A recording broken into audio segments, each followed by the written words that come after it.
Well, hello, everybody. My name is Chuck Prentner. I am one of the franchise development directors at Right at Home. And I'm glad you could take time to view this video. And what this really is, it's called Meet the Family. And it's a series of recordings that we've done where you have an opportunity to hear what a franchisee's life might be look like, a little insight into their background. Joining me today is Karen Kochhar. She is in Arizona. Karen, if you could, just to set the table a little bit, first, thank you, but tell me a little bit about your location, how long you've been there. Is it one territory, two territories? Kind of like set the table for people. How many clients, caregivers you might have, that type of thing. Got it. Sure. So I am located in Tucson, Arizona. I have opened a business here in 2013. I was the first operator in this city. So that was an interesting experience. I have two territories here, and I've grown to have about 75 caregivers and service over 100 clients a week. So That is great. Let me ask you this. Tell me a little bit about your background before you joined Right at Home. Sure. My journey's been a great journey. Highly recommend it. My background is actually engineering. My degree is in electrical engineering. So my first 15 years of my career was spent in telecommunications. And I was building cellular systems in the 80s and 90s and totally loved that. As a person who loved math and science, that was a great career. I was really fortunate enough to be able to stay at home for the next 14 years and raise my children. So I've had a great journey there. What kind of changed with us, or once I got finished with our children, then I decided I wanted to go back into the workforce, but I wasn't really sure exactly what I wanted to do. So I always give my husband credit for this exercise because it was like a whiteboard. He says, do whatever you want to do. It's your turn now. You've done everything for everybody else. What do you want to do? So I had picked a couple of categories. One was elder care. And the reason that hit me so hard is because at that time, my grandparents were aging in place in their home, and they lived to be 94 and 95. And we were able as a family to keep them there safely. But that's when you become aware of what's really needed and what families need and what great people like my grandparents deserve as far as care and being able to live their lives the way they wanted to live. I'm sorry, go ahead. So I had two categories. I was either going to teach math and science to kids, or I was going to work with elderly. So I went through the process and ended up with Right at Home. It's kind of interesting. You mentioned raising your kids, and then in almost like a flip of the switch, you're involved in the elder care market, the senior market. That happens with so many people that when you have kids, your life revolves around your kids. Conversations about your kids, your friends, they have kids, everything is kids. And then as your kids get older, like that, the conversation shifts to, hey, I have a situation with my mom, and it happens in the space of about 2 years. I think that's kind of amazing. Why did you choose Right at Home? Pretty simple. I talked to a number of different opportunities. What I loved about Right at Home then, and what I do continue to have great respect for, is the transparency that I experienced. You ask a question, you get an answer. There's no gray areas with right and what's right, the right way to do something, the wrong way to do something, or what's the best practices. To me, that was really something I had never experienced in corporate America. It's not that culture, and now I realize it's really a culture that's deliberate. But to me, it really resonated how gratifying that can be, that everybody's working to the same standards, to the same excellence, and for the same cause. You had mentioned you didn't necessarily find that in corporate America.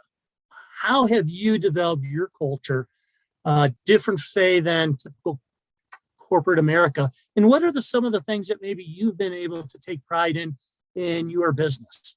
Sure. I think this right at home entrepreneurial journey. I did entrepreneurial work when I was doing cellular, so I was kind of used to that.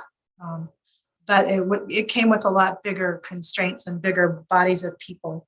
But what I loved, what I came to love about this kind of model was I had the best of both worlds. I had the best practices kind of laid out for me, a map for how to do something that I could follow. And then when I knew better, I could change it. So for me, it allowed me to the best of both worlds. I had a place to start that was on solid ground with a proven track history. And then I had the flexibility to change things the way I wanted to change them that made them more authentic and meaningful to me. So to me, I kind of got the best of both worlds. If you could take me through a typical day, and when I mean that, I understand there is no such thing as a typical day, but just kind of help the people that might be watching this understand what's it like to own and operate a right-at-home franchise? Yeah. So the good part is there's no 2 days that are ever the same. The bad part is there's no 2 days that are ever the same. So it's great in that you get to kind of control your destiny. And but everything changes every day. I will say caring for people, like if I compare this to my engineering project management, I manage huge projects, pretty complicated. This is 100 different projects that are slightly messier. People aren't as predictable as, programming a switch or something else. So it's a little messier that way. But what's great about it, I always say I would not have been great at this at 25, but at, let's say, 50, you have the life skills as well as a background, a professional background that supports being able to do that. So it's a little bit like surfing. You have to be good at riding the waves, and you have to have great judgment, and you have to place your business on sound business models, but you do have to make some judgment calls. So no day is the same. There are some same processes that happen every day and every week, but the great part is when you're taking care of people, they each have their own story, they each have their own journey. And if you're willing to engage in that, you learn a lot about yourself as well as how to even get better at helping people. Well, listening to that just made me think of a very obvious question. Do you surf? I don't surf. I snow ski, but I don't surf. Next week is a big week for Right at Home. We're having our national gathering. We do it every year. We had to skip the last year because of COVID and things along those lines, but it's a get together for about 4 days of all of our franchisees, a lot of their key employees, the corporate staff. You've been part of the system for 2013. You excited to see everybody again? I am.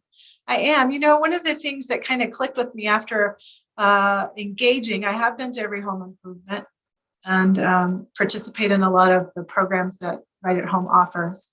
And after a couple of years of that, what really occurred to me, one was the deliberate culture that's being built and how information gets transmitted in a great way. The second thing that was really surprising to me was when I would meet all these people from different places and different backgrounds and different reasons for coming into this kind of work. Almost all of them that I have met, if I met them in my hometown, I would be friends with them. So that to me was kind of whoa, how did that happen? That, there's no place I've ever worked that you felt like that. But I do get that feeling at Right at Home because people are working towards a bigger purpose, bigger than themselves. And I think Right at Home has done a good job of making sure that we're all doing this for the right reason and to the best of our abilities. But almost everybody I meet, I could be friends with. With the few minutes we have left, these calls go so darn fast. Keep in mind that people are going to be looking at this. are thinking of becoming part of the system, becoming part of the family. Is there any one or two things maybe you would simply want to share with the people that look at this and maybe help them in their decision-making process in terms of right at home? Sure. I mean, I can certainly say one of the things that I was very clear about when I started this journey was that I wanted to help the elderly and vulnerable population, and I wanted to do for other families what I would do for my grandparents, and that's really how I approach this every day. But the other part of it that was really important to me as a woman, and the thing that's been very attractive to me in working in this space, is that I work with a lot of women now, and I can make a big difference in their lives. So coming from an engineering career where most of my time was spent with all men, that was a great experience.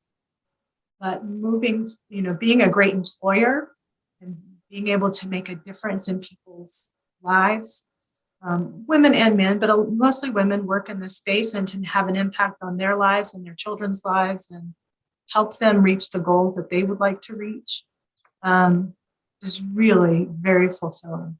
And that's something that, my first career there wasn't a lot of room for that. So when I look at doing this, I look at it in very equal parts of providing great service to clients and being the employer of choice for a worthy group who really have great hearts to do this kind of work. That's just such an inspirational story. Karen, thank you so much for spending the time with us. I think when the people have a chance to listen to your story and then maybe follow up with a phone conversation, I think it's going to really help them truly decide as people if they want to be part of this mission, part of this company. Awesome. My pleasure. Thank you so much. You're very welcome. Thank you. All right. Thanks, Karen. Bye-bye. Bye-bye.